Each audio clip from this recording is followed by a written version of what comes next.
Welcome to the Widowed Parent Podcast with your host, Jenny Lythcott.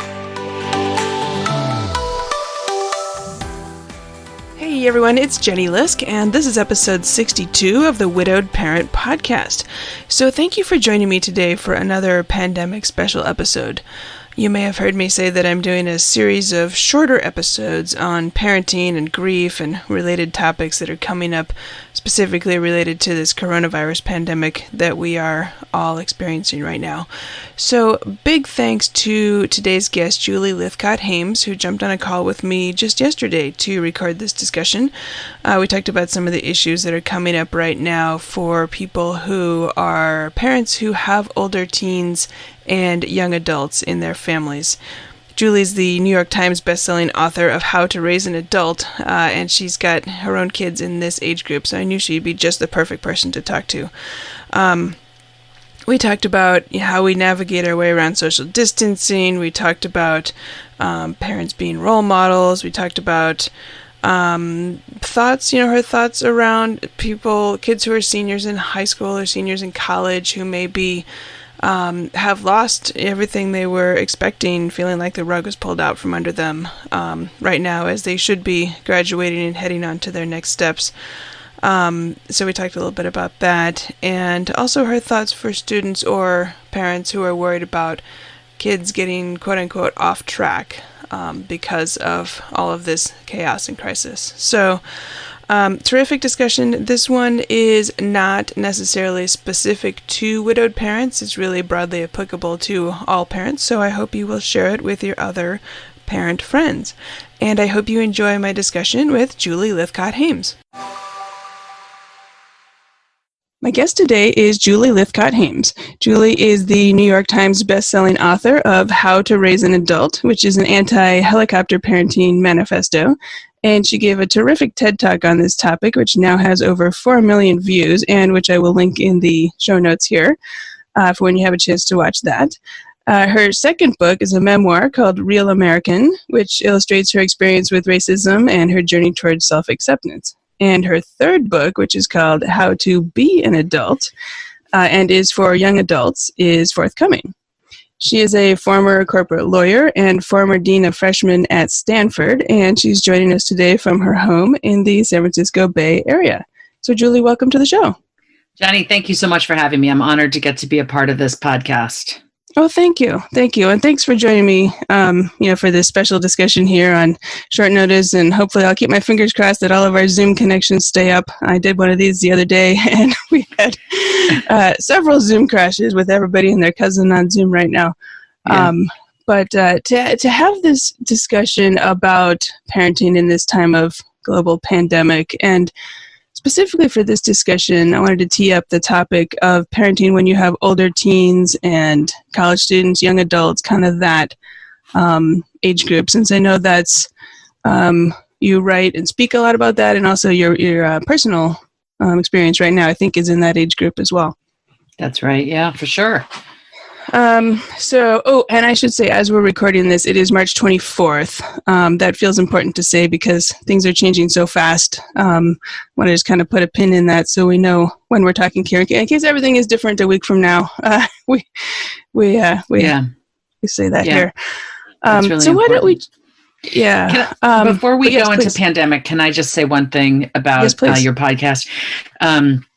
So I'm not a widowed parent, but I am not a stranger to grief. And I lost my father and my brother in my late 20s, about 18 months apart, one completely unexpectedly, one after a long illness. And I turned to an amazing grief counseling resource here in my town, Cara, who I think you've said you're familiar with. You've had them on your show.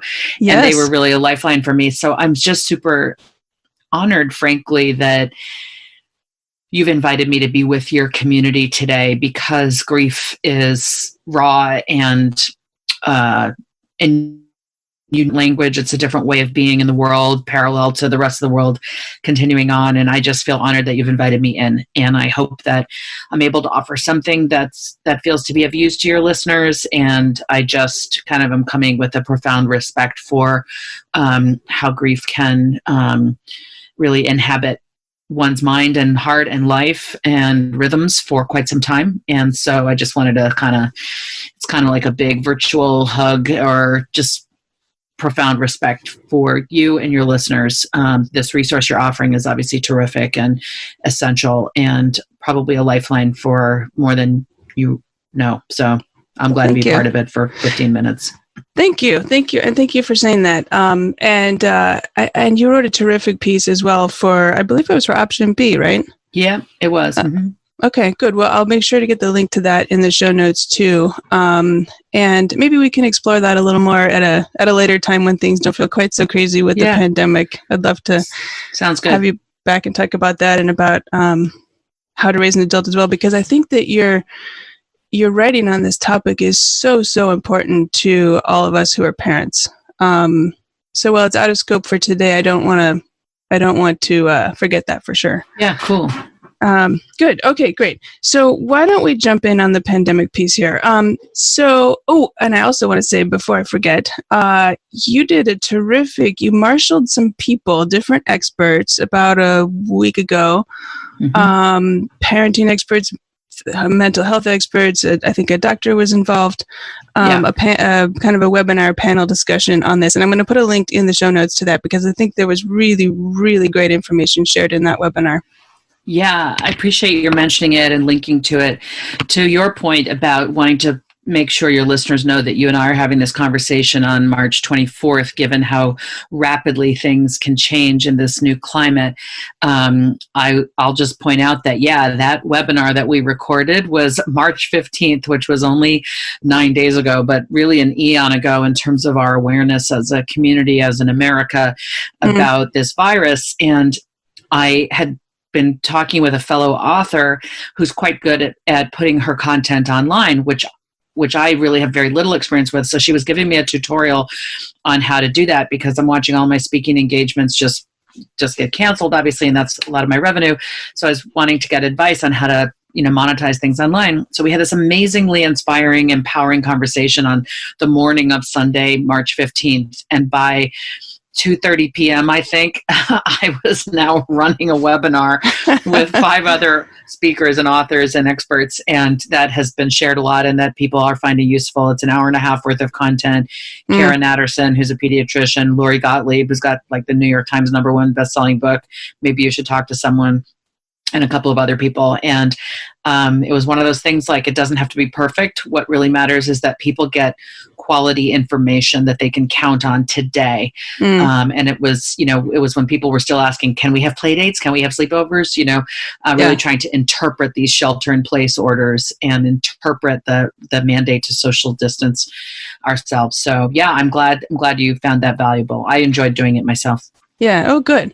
And I would say, because I actually wasn't able to listen on March 15th, but I listened to it, I think, a whole week later, and I think it was still 100% relevant. I don't think the time, for those particular topics and particular discussion, had any negative impact on the time there.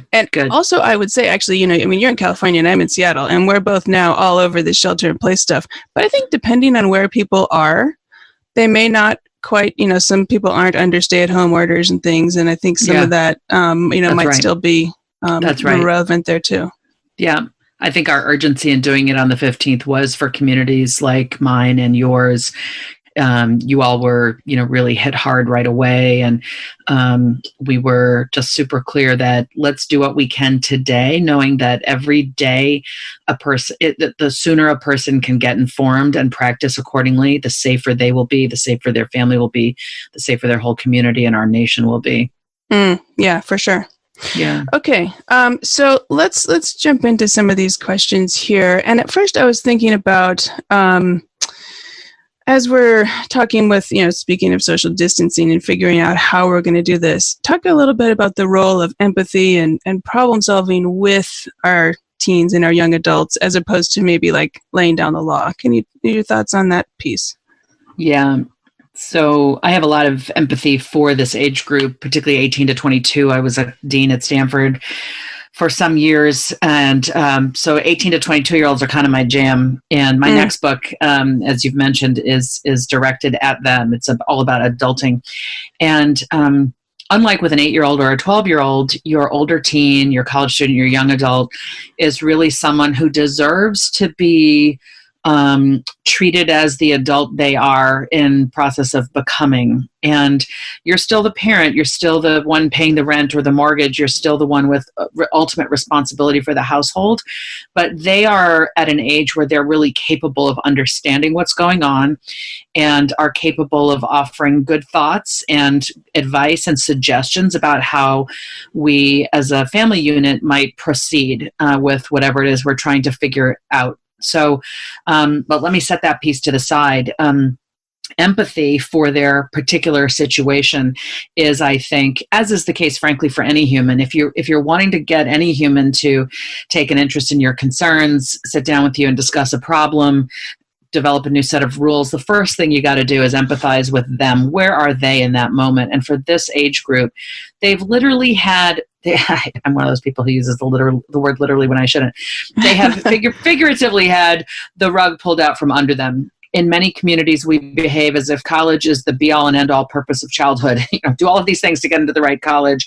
And, my heart just aches for kids like your son, who's, I believe, a 10th grader, particularly kids at his school who are 11th graders and 12th graders who are watching this treadmill be stopped. This treadmill they've been running on so beautifully has just had a big pause button hit on it, or the big stop button.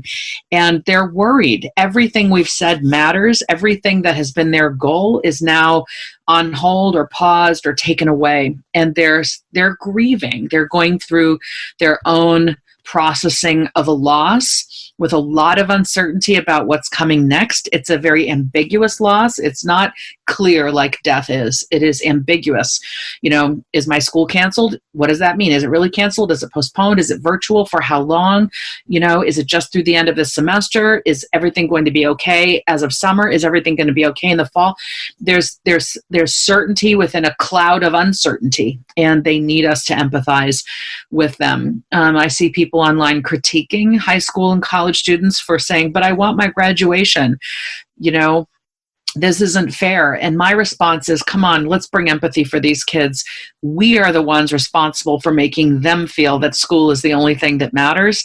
So how about we bring some empathy to the fact that, hey, yeah, you were really looking forward to this. Hey, all your friends are there. You're used to being able to see them and hang out and commiserate and support, and all of that is now on hold or is happening in virtual ways. And I think respecting that that's true and that that's really hard is key. And if anyone's having trouble with that, just try to dial back in your own memory to when you were 18 or 20, the things that mattered to you and the things that would have been devastating for you if they'd been all of a sudden halted or put on hold. Often the best way to empathize with somebody else is literally to try to put yourself in their shoes. And for those of us raising kids, well, by definition, we have already passed through the age group our kids are inhabiting now. So summon empathy for your kid by summoning a memory of your own teenage self.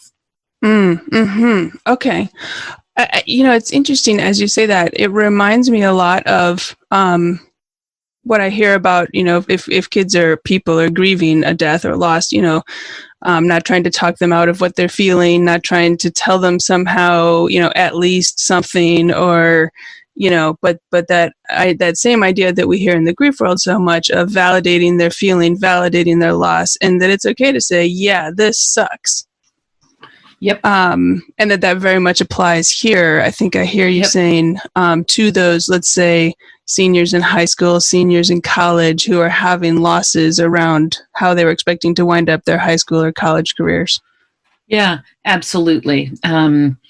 We want to validate those feelings. As Brene Brown would say, our instinct as parents is to want to take away our kids' pain, not let them experience it. But she says, no, that's not the right thing to do. What we need to do is kind of sit down there next to them and say, either literally say it or just with our body language, display it. I can't take your pain away, but I can sit here with you as you feel it. Mm-hmm. And that validates it, and it also shows them you're not afraid of it, and shows them that they're not alone, and that you're basically along for the ride.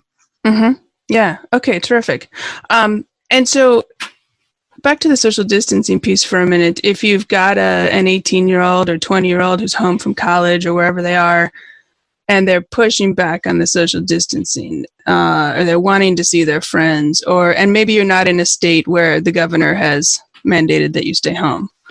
I guess, do you have some suggestions on how to navigate that discussion? For sure. So I am here in the San Francisco Bay Area, as you said in the opening, and we have had a shelter-in-place order going on for over a week now. And but I was asking my kid to be more cautious sooner than my government was asking that of us, because I have an underlying condition. And I was really wanting my daughter to understand and appreciate that. So she arrived home from school. She's 18, arrived home from school 3,000 miles away, arrived to a house for spring break. She was supposed to be in France for spring break and said she's stuck in her house in Palo Alto, but all of her friends were coming back home too, and she wanted to see them. And so we had to drop some rules pretty quickly. And, my daughter understands germs. She's not quite a germaphobe, but she appreciates the importance of hygiene and whatnot, always has. But what quickly became clear was that, the social distancing concept of 6 feet apart was something she wanted to take advantage of. She was like, but they're letting us be 6 feet apart. And I was like, well, she could see in my face that I was skeptical. I was going to feel safer with my daughter not doing that, frankly, because I just pictured a bunch of teenagers piling their bodies on one another and ignoring the 6 foot apart rule. So my husband and I were sort of hemming and hawing, like, well, yes, but, is that really going to work? And she looked at us and she said, guys, it feels like you don't trust me. And she had tears in her eyes. And that was this wonderful arrow to my heart, because I do trust my daughter. And I was coming across as if I didn't. So she was opening up and being vulnerable by saying that. She could have just stomped off. But I really, give her credit for looking us in the eye and saying, guys, it sounds like you don't trust me. So I was able to say back, honey, I'm so sorry. I do trust you. I'm just really afraid. So then I was vulnerable back. I'm afraid I'm going to get this thing. I have a propensity for pneumonia. I think I might not survive it if I get it. Therefore, I'm just really afraid. She was able to hear that and develop some empathy for me, I imagine. And so here we were. We'd kind of both let our guard down. So then we were able to have a great conversation. So we were like, we do trust you. And you are capable of keeping a 6 foot distance, and we know that you will enforce this with your friends. Therefore, we feel safe with your doing this. We know that you need this for your own mental health. You're 18. We get that. And so, we kind of shook on it without ever touching hands. So that's just one example of how it played out in my house. I have a 20-year-old who came back from a different community up in Portland, Oregon, just a week ago, and I had already begun my shelter in place a full week prior. And we told our son if he was going to return to our home, and we're delighted to see him. He's taken a year off college right now, so he's been, working and just has tons of different social groups. We said, you're going to have to be quarantined at home if you come home. And, he was shocked, but then he got it. And so, I've got a 20-year-old upstairs who has, who arrived on a plane and has not left his bedroom or bathroom for a week now. We serve him meals. He's like a king. And, and we have a family dinner pretty regularly where we sit on picnic blankets up in the hallway 6 feet away from the opening to his door where he sits. And it's been some of the most beautiful social distancing I ever could have imagined. My younger one on her guitar singing The House at Pooh Corner with that last verse that makes us all cry. And, we share what's been good about our day. My son is ensconced in a room with books and video games, and a couple of his friends have come socially distanced, stood on our front porch and yelled up to him through his open window, which is sort of Romeo and Juliet-esque in this modern era. So those are some examples from my house about what social distancing has looked like and sounded like with an 18 and a 20-year-old. Okay. Well, thank you for going through that, because I think it is helpful to hear how other people are navigating these issues in their own families. And hopefully that will give some ideas to other parents as they think through this as well. let me offer one other thought, if I may, which is, Yes. even though I've written a book on the harm of helicopter parenting, you may think I'm an expert and never helicoptered in my life, but the truth is I am a helicopter parent, which I was able to really understand clearly as I began to investigate that whole topic. And the type I am is the indulgent, permissive type, which just wants to give my child everything they want, not financially or monetarily, but more I don't want my kids to be upset or unhappy. And boy, did that reveal itself yet again last week, because I didn't want my daughter to be unhappy. She's already unhappy because her school's closed and her spring break's a mess, and she wanted to see her friends, and I was being wishy-washy about the rules for a few hours because I didn't want her to be mad at us. And what I've learned is, no. I am the parent. She needs clarity. She needs to know where the rules and boundaries are so that she can operate within them. Instead of us, I think in the first couple days of this, my husband was well, the government is saying this. Well, you might want to do that. She's like, guys, what's the rule? What is the rule? And we didn't want to say the rule because we didn't want her to be upset. Finally, we did articulate the rule. She was upset, but that turned out to be more and then we had this conversation about trust, and we were able to figure out how to interpret the rule in a way that abides by the law and honors each one of us as individuals. But I really got clear there that being wishy-washy and trying to be my kid's friend who was oh yeah, it's so rough, we have to do this, but if you wouldn't mind, maybe you oughta. No. My kid needed clarity from me. She needed me to be the grown-up. She needed me to be the authority, and my husband too. And once we were able to step into that role, which is not a place of comfort for us, my daughter was able to relax and know kind of how she needed to behave. It was a huge lesson for me. Huge. Okay. Thank you for sharing that. I think that's really helpful.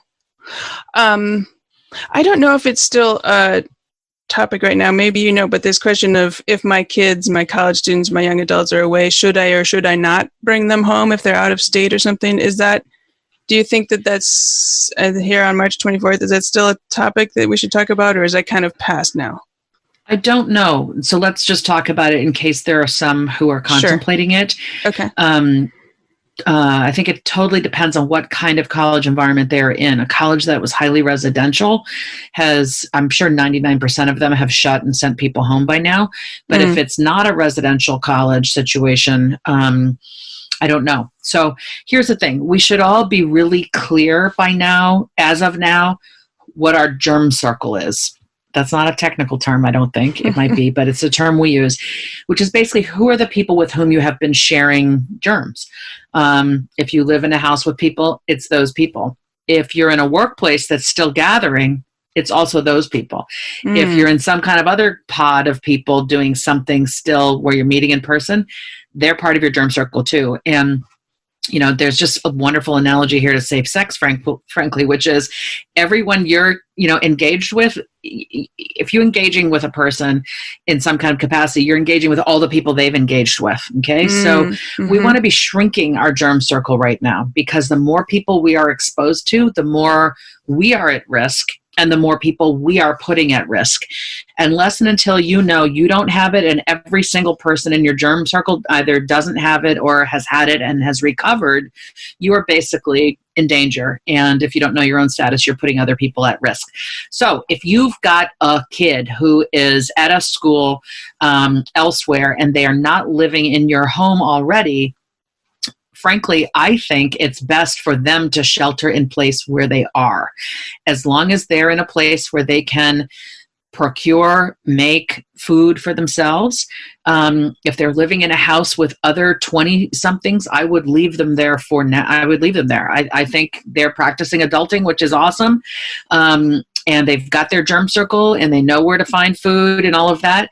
I think at this point, we're putting more people at risk by putting those kids on a plane or a bus or a train and getting them back home to you. If they do come home to you, they should quarantine for 14 days because they are bringing all of the germs from their environment into your house that is not, where those germs have not been present. And so the act of incorporating someone into your germ circle takes this quarantine time of 14 days. Fundamentally, it's operating with a presumption that everybody has it unless proven differently. And we all have to behave accordingly. You keep your 6-foot distance from everybody. You're constantly washing your hands when you have touched something that other people have touched, a surface or doorknob, a light switch, a car handle. And if you're going to invite somebody into your home, whether it's your 82-year-old mother or your 28-year-old young adult or adult child, it's really being smart about that quarantine, because you're trying to protect them from you and you from them. Mm-hmm. This reminds me so our county executive here sent a tweet recently saying that basically it's time for all of us to consider that we ourselves and anyone we come into contact with very well might be carrying this disease now. Absolutely. Behave accordingly. Exactly. And it's not a stigma. It's not a bad thing. One of the beautiful things I read analyzing why the imagery out of China for months now has had people wearing masks is I'm sorry, I'm getting a call, which is super annoying. No problem. We're all at home, right? It's a telemarketer. It's like spam. No. It's funny. It literally says telemarketer. Oh my gosh. Okay. So I read this beautiful thing that said the practice in certain places in China is for everyone to wear a mask so that those who are sick are not stigmatized by wearing masks, which I thought was simply lovely. So yeah, there's no stigma attached to having this thing.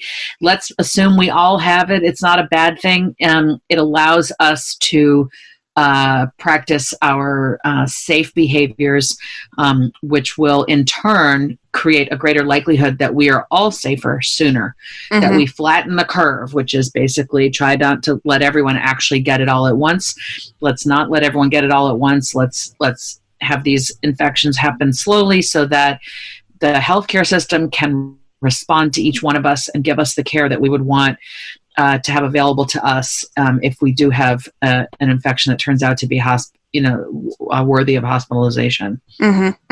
Makes sense. Okay. As we wrap up here, I'm just thinking about, I guess, what would you say to students or parents who are worried about getting kind of off track, quote unquote? I'm doing air quotes here because of all this. Yeah.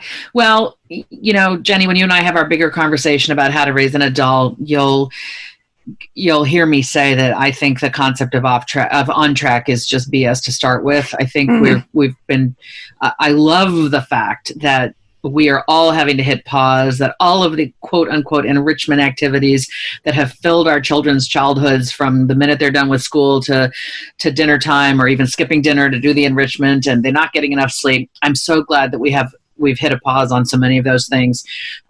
There is no such thing as a track. Every opportunity you're hoping will be available for your child will be available for your child out there in the world when all of this is over. If you were planning to go to college this fall, but you've decided you're not so sure how that's going to work and you want to take a year off, don't worry. College will definitely be there the year following, or 5 years later, or what have you. Frankly, I hope we emerge from all of this sheltering in place, deciding that this downtime has allowed us to catch up on our sleep debt. It's allowed us to interact more with our family. It's allowed us to have dinners together or a meal together. And maybe everyone will go back and only resume 50% of the crazy enrichment that is so prevalent in places like where you live and where I live, and maybe many of your listeners live. Hopefully this is allowing us to reconnect to elements of our human nature that have been completely overrun by the enrichment activity, sports industrial complex, college industrial complex mentality, which is like, let's get our kids to the next amazing opportunity. The thing our kids need at home are chores and love. And those are really the building blocks for them to be successful in life one day. So I'm all in favor for us just slowing down, taking a pause, taking a breath, and we can have confidence that a saner, healthier life awaits us if we will have the courage not to get back on track, quote unquote, and run ever faster to catch up with what we think we missed. That would just be really an absurd response to this, and I hope that doesn't happen.